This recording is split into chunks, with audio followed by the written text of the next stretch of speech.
பிஸ்மில்லாஹிர் ரஹ்மானிர் ரஹீம். கனவின் உண்மை நிலை.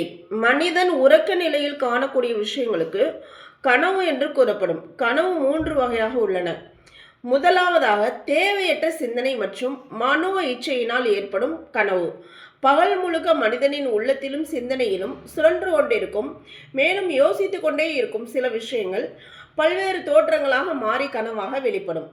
உதாரணமாக, ஒருவர் ஏதாவது ஒரு விஷயத்தை சிந்தித்து கொண்டே இருக்கிறார் அல்லது ஒருவரை நேசிக்கிறார், அவர் நினைவிலேயே சதாவும் இருந்து கொண்டிருக்கிறார் எனில் கனவு அது சம்பந்தமாகவே வரும். இப்படிப்பட்ட கனவுகள் உண்மையானதல்ல, இதற்கு விளக்கம் கூற இயலாது. ஆகவே இப்படிப்பட்ட கனவுகளால் முற்றிலும் பதற்றப்பட வேண்டிய அவசியமில்லை. இரண்டாவது ஷைத்தானுடைய கனவாக இருக்கும். இது ஷைத்தானின் தூண்டுதலால் வெளிப்படும். இந்த கனவுகளில் பொதுவாகவே பயம் மற்றும் அசூசையான விஷயங்களே வெளிப்படும். இதன் காரணமாக மனிதன் திடீரென்று உறக்கத்திலிருந்து பதறி எழுவான். இப்படிப்பட்ட கனவுகள் மனிதனுக்கு எந்தவித நஷ்டத்தையோ பாதிப்பையோ ஏற்படுத்தாது. இதற்கு எவ்வித அர்த்தங்களோ கருத்துக்களோ இல்லை. மூன்றாவது, அல்லாஹ்விடமிருந்து வரக்கூடிய கனவு. இது சுப செய்தி அல்லது நல்ல விஷயங்களை வெளிப்படுத்தும் அல்லது வருங்காலத்தில் நிகழவிருக்கும் அபாயங்களை அறிவிக்கும். இதற்கு நல்ல கனவு, அதாவது உண்மை கனவு என்று கூறப்படும். இந்த கனவுகளில் நிகழவிருக்கும் விஷயங்களை சுட்டி காட்டப்படும். மேலும் இந்த சுட்டிக்காட்டல் தெளிவற்ற விதத்தில் இருக்கும். அதற்கு அல்லாஹ்வின் தொடர்புடையவர்களோ அல்லது கனவின் விளக்கத்தில் திறமை மிக்கவர்களோ தான் புரிய முடியும். சில சமயங்களில் சாதாரண மனிதனும் புரிந்து கொள்ளும் விதத்திலும் கனவுகள் வெளிப்படும். எப்படி மேகத்தை பார்த்து மழை வரப்போவதை அறிந்து கொள்ள முடிகின்றதோ அவ்வாறு. ஹதீஸில் வந்துள்ளதாவது, கனவு 3 வகைகளாக இருக்கின்றன. ஒன்று ஷைத்தானிடம் இருந்து வரும் பயங்கர கனவு.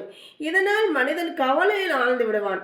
இரண்டாவது, மனிதன் விழித்த நிலையில் எதையெல்லாம் சிந்தித்துக் கொண்டிருக்கின்றானோ அதையே உறக்கத்திலும் கனவாக பார்க்கின்றான். மூன்றாவது நல்ல கனவு. இது நபித்துவத்தின் 40வது பகுதியாகும் சொல்றாங்க. ஹதீஸில் வந்துள்ளதாவது, எவருக்காவது நல்ல அர்த்தமுள்ள கனவுகள் வந்தால் அதை விவரமற்ற பாமரனிடம் கூறாதீர்கள். மாறாக அறிவு விளக்கமுள்ள கனவுக்கு விளக்கம் சொல்ல தகுதியான நம்மீது நல்லெண்ணம் கொண்டுள்ள மன தூய்மையான ஒருவரிடம் கூற வேண்டும்.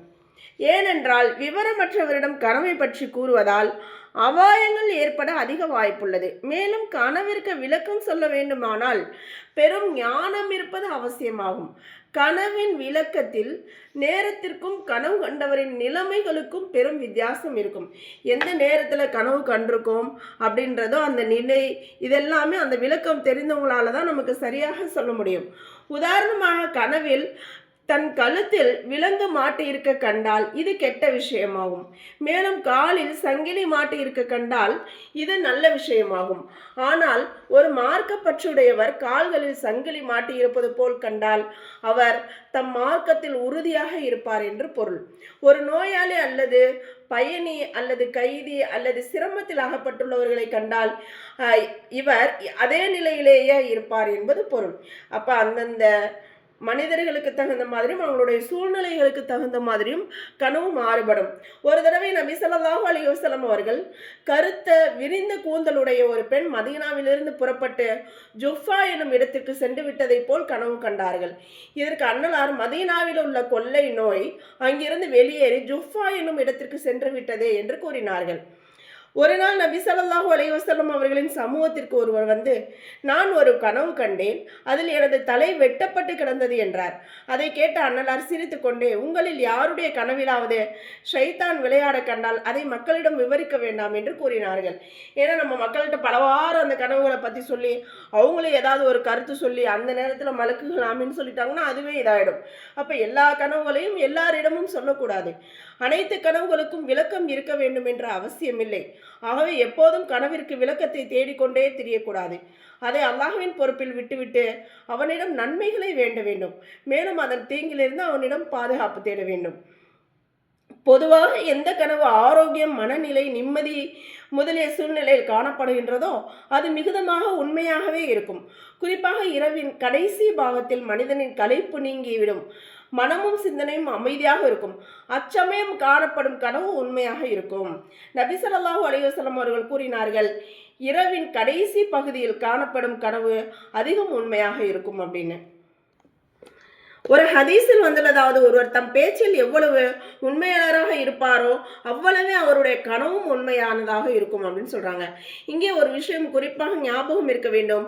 அதாவது நபிமார்கள் கனவை தவிர மற்ற எவருடைய கனவும் ஷரியத்திற்கு ஆதாரமாக அத்தாட்சியாக ஆகாது. கனவை காரணம் காட்டி ஷரியத்தின் எந்த சட்டங்களிலும் மாறுதல் செய்ய இயலாது. மேலும் எந்த பிரச்சனைகளும் அதை வைத்து முடிவெடுக்கவும் இயலாது. மேலும் எந்த ஒரு விஷயத்திலும் அது சரியா தவறா என்பதையும் தேர்வு செய்ய இயலாது. ஒரு விஷயத்தில் சரி அல்லது தவறு என்பதை ஷரியத்தின் அளவுகோலை வைத்து அறிய வேண்டும். இன்ஷா அல்லாஹ்.